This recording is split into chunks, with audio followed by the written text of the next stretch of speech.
तुझ्याशिवाय जगणंच काय बरं सुद्धा व्यर्थ आहे. तिच्यासाठी काय पण साला यातच किती अर्थ आहे. वा वा क्या बात.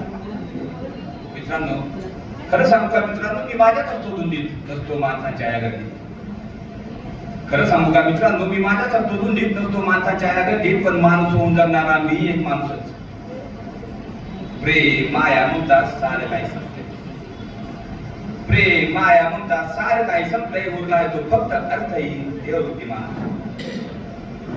रोज नवं तू पण रोज नवा करतो मार्ग. सार काही क्षणिक क्षितिजाप्रमाणे वाचणार. ती जात सुद्धा वेगळीच असते, वेगळ्याच रंगांची ठाव घेणारी, शोषित ती सभासपीडी होऊन जगणारी आणि निश्चित होऊन पडणारी. प्रेम मायानी ममतेचा गुलाम होऊन या बलपाती समाजात आता बहुरूपी होऊन जगावं. निस्वार्थी मनानं सुद्धा स्वार्थी होऊनच मरावं. झोकून द्यावं या दुराचारी भ्रष्टाचारी आणि विचारानं बरबटलेल्या या समाजात फक्त माणूस होऊन जगण्यासाठी, फक्त माणूस होऊन जगण्यासाठी, फक्त माणूस होऊन जगण्यासाठी. धन्यवाद.